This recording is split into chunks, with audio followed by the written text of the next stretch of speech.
কে কাঁদিয়েছে রে ওকে? অচেনা ছেলে। ছেলেটাকে খুঁজে না পেলে তোদের কি হবে জানিস তো? জানি দাদা। একটা কথা মাথায় রাখ, যেই ছেলে তোদের বোনকে কাঁদিয়েছে তাদের পুরো পরিবার যেন এইভাবেই কাঁদে। এ যতটা কেঁদেছে ওরও যেন ততটাই রক্ত বের হয়। তোরা কি বলছিস বল? ওকে ছাড়বো না আমরা দাদা। দাঁড়িয়ে কেন, চা তবে।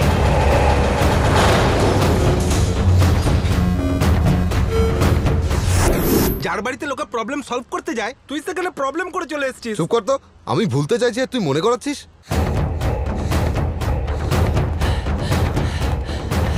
একটা ভালো আইডিয়া বার কর ভাই।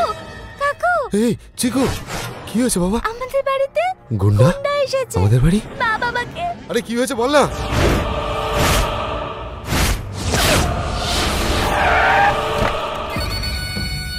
পুলিশকে খবর দিলি? কাজ হয়ে গেলে চলে আসবে। তুমি আগে এই কাজটা সেরে নাও, তারপর আসবে। তোমাদের এত পাবলিকের সামনে কেন ডেকেছি জানো? তোমার ভাই আমার বউকে তার গার্লফ্রেন্ড ভাবছে, এমনকি তার ফটোও তুলেছে। এবার ও বুঝবে কার সম্মান নিয়ে খেলেছে। ও আমার মান সম্মান ধুলোয় মিশিয়েছে। নাও ফোন করে এখানে ডেকে আনো। স্যার, মানছি আমার ভাই একটু দুষ্টুমি করে, কিন্তু এই কাজও করতে পারে না। আপনাদের নিশ্চয়ই কোথাও একটা ভুল হচ্ছে, আপনি ওকে ছেড়ে দিন স্যার। তোদের মুখ দেখার জন্য পাবলিকের সামনে ডেকেছে নাকি? আজকে তোর ভাইয়ের শেষ দিন। নে ফোন কর, ডাক বলছে এখানে।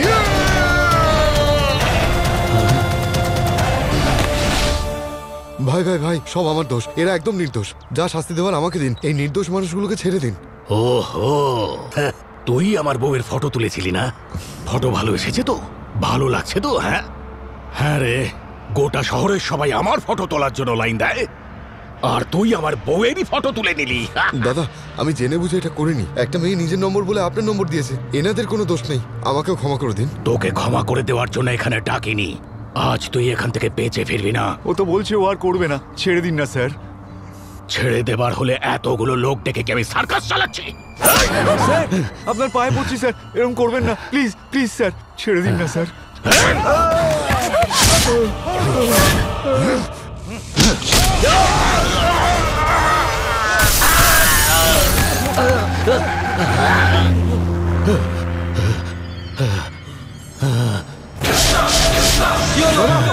শেষ করে দে ওকে।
তোকে ছাড়বো না, তোকে ছাড়বো না।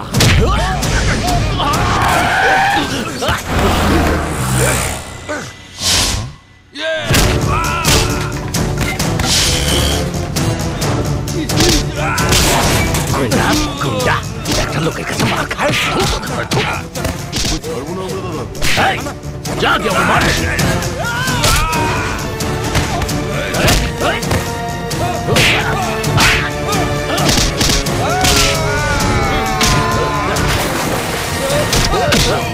ভাই এনে কি হয়েছে গো? কোনো মেয়ে রং নাম্বার দিয়েছিল।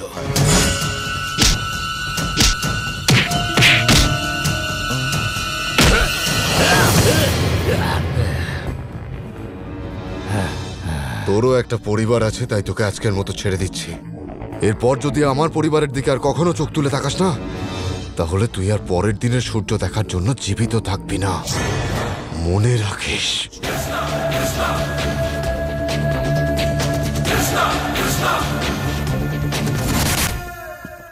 সন্ধ্যা, সন্ধ্যা, কি হয়েছে? তুমি জানো তুমি কি করছো? এই যে আগে একটু মিষ্টি খেয়ে নাও। রাগে আমার সুগার বেড়ে গেছে আর তুমি মিষ্টি খাওয়াইতাছো? ঠাকুরের প্রসাদ নাও, সব চিন্তা দূর হয়ে যাবে। দাও দাও, কথা শুনবে না। কি হয়েছে বলবে তো? শান্তি। সেদিন তুমি ওই পোলাটারে রং নাম্বার দিছিলা, ওর জীবনটাই পুরো রং হয়ে গেছে। একটা নাম্বারের জন্য এমন কি হয়েছে? তুমি সেদিন ওই পোলাটারে যে নাম্বার দিছিলা ওইটা একটা গুন্ডার নাম্বার। সেটা আবার কি? সে এক ভয়ঙ্কর আর কথাকার লোক। ও লোকজন নিয়ে পোলাটার উপর হামলা করছিল। এটা তুমি কি কাম করলা কত? বেচারার হয়তো জীবনটাই থাকবো না। তুমি ওর অ্যাড্রেসটা আমায় দাও, আমি নিজে গিয়ে সরি বলে আসবো। এখন আর কিছু করার নাই। এখন তুমি সরি কইতে গেলে ও তোমার ঘাড়ে চাইপা বইব।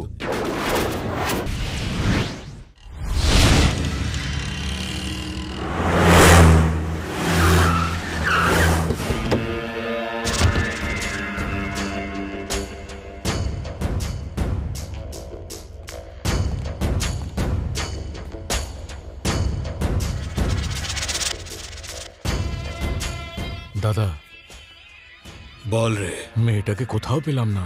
আকাশ পাতাল সব জায়গায় খুঁজেছি, পাইনি। তোর গার্লফ্রেন্ড কোথায় থাকে? চৌরাস্তায়। আর বউ? ও তো বাড়িতেই আছে। তুই যদি ওই মেয়েটাকে খুঁজে না বের করেছিস তো তোর গার্লফ্রেন্ডের খবর তোর বউকে দিয়ে দেব। ও তোর বাপের বাড়িতে আছে। এই গাধা, তুই দুটো মেয়ে নিয়ে আনন্দে থাকবি আর একটা মেয়ের জন্য আমার জীবনটা অতিষ্ঠ হয়ে উঠেছে। নিজেকে গুন্ডা বলতে তোর লজ্জা করে না? আকাশ থেকে হোক, পাতাল থেকে হোক, যেখান থেকে হোক খুঁজে বার কর।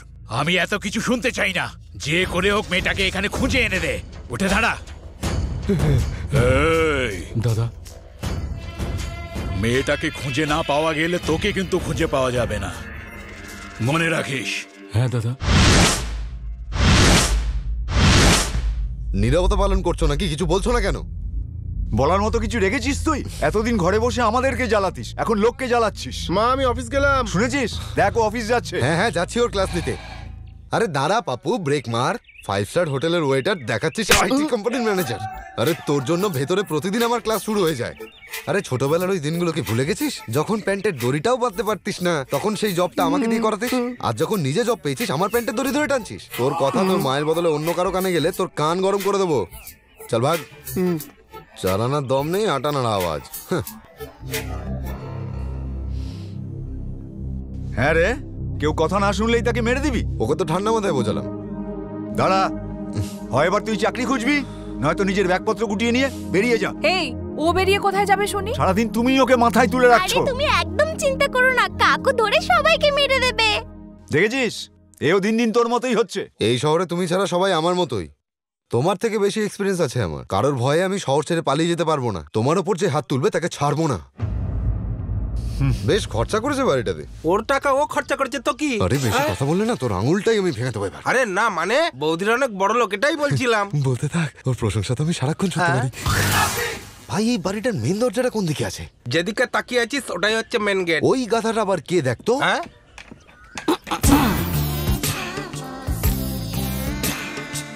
আরে ছেড়ে দাও না আমাকে। সেদিন তো সাইডাই দিছিলাম।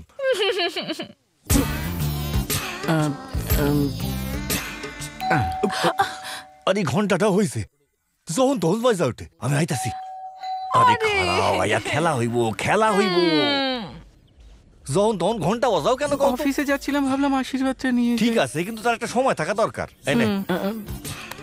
এবার যা। আরে ও লুঙ্গির নিচে আশীর্বাদ নিচ্ছে কেন? মা বাবাকে প্রণাম করা হলে ভক্তি, বাড়িওয়ালাকে প্রণাম করছে মানে হচ্ছে ভীতু। ওর ভয় বেরিয়ে গেলে ওর সব সত্যি বেরিয়ে যাবে। তাহলে দেরি কেন?